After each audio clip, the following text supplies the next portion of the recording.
Back here on Tampa Bay's Morning Blend with our resident wealth strategist, Rebecca Walser. But we got to get right to it because Rebecca actually has lunch plans you got to get to. I got to go. We have lunch and learn today, women's planning. So I've got to leave right from here and get right to there and do the lunch and learn. I would say, what do people expect at your lunch and learn? You know, every month is a different topic, and we actually always bring in outside experts to talk about different things. We have one on identity theft coming up. We have one on maximizing Social Security. We have one coming up on actually the concealed carry laws in the state of Florida and how to maybe potentially take a class on a concealed carry permit. So we've got interesting topics, you know, really interesting topics, variety of things. So a lot of usually focused financial based stuff, but it's a variety. It's really cool. What is today? Today is women's planning, because we mentioned before, I don't know if you remember, Natalie, but there's a divorce situation happening with the 50-year-old women's market, where Facebook is actually a little bit of a instigator, it looks like. Facebook. Yeah, I mean, women are connecting back to their high school sweethearts, and after 30 years of marriage, ditching their husbands and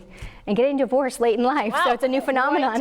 Quite the lunch topic you've got, Rebecca. Yes. And one of the things that I actually have coming up is I got to sit down with my boss and set my goals for the upcoming year. I got a little delay because of the maternity leave. Okay. So I know that that's kind of what you're kind of talking about, focusing on these days, because a lot of your clients want to know, wait, what are my financial goals? How do you reach them? How do you begin? Absolutely. And I love that you just said that, because we have a motto at Walser Wealth. We always begin with the end in mind. Okay. We cannot set a plan if we don't know what our ultimate destination is. So what we first defined clearly is what that ultimate destination is. And you might think this is kind of corny and kooky, but I will just encourage our friends at home to really go like into the theater of their mind on a nightly basis.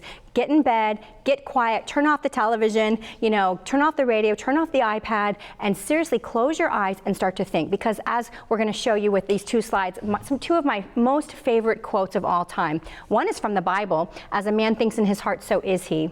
And the second one is actually from Confucius: "The man who thinks he can and the man who thinks he can't are both right."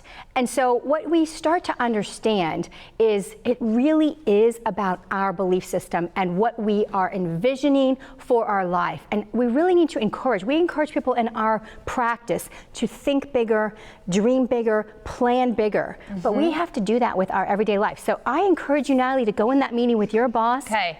And you just need to think bigger, okay? Bigger. Think with the goal at the end in mind. What is the goal? What is it that you are going to be talking to him about? What is the ultimate goal? And then you need to steer the course to that ultimate destination. Well, when it comes to finances, can you give us some examples of what clients' goals could be or should be, or ones that you've even heard? Absolutely. There's really four main categories of goals, but really we want to have a legacy plan. What are we leaving behind? That's not just financial, but everything that we want to talk about legacy to our family. What's the legacy we want to leave? And then on an actual lifetime basis, we need to set goals on how much liquid money do we need to have, how much money do we need to have for growth, and how much money do we need to really have around a plan for income for the rest of our life. So we really divide our goals among strategies and what the plan is, but definitely the goal has to be there for the legacy.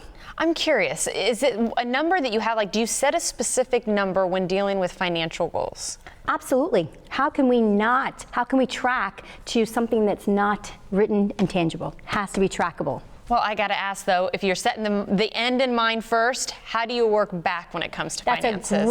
That's a great strategy, but great question. But really, it's not that hard. I mean, anybody who has a 10B, if you're in a financial person at all, you know what a HP 10B is. It's a financial calculator. So we start with an ultimate future value, and we discount it back for the number of years that we're working with. Okay, and I know, getting to know you a little bit, that people come in and you have a personalized plan. And so I'm assuming this is the perfect time for people to come in and visit with you. Every day is the perfect time.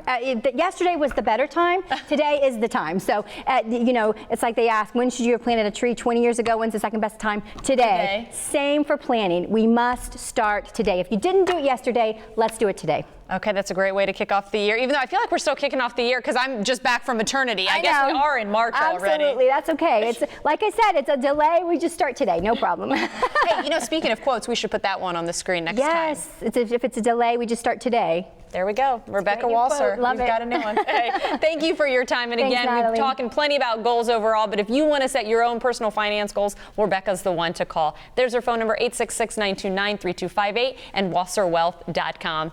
Appreciate you as always. Thank you, Natalie. Stay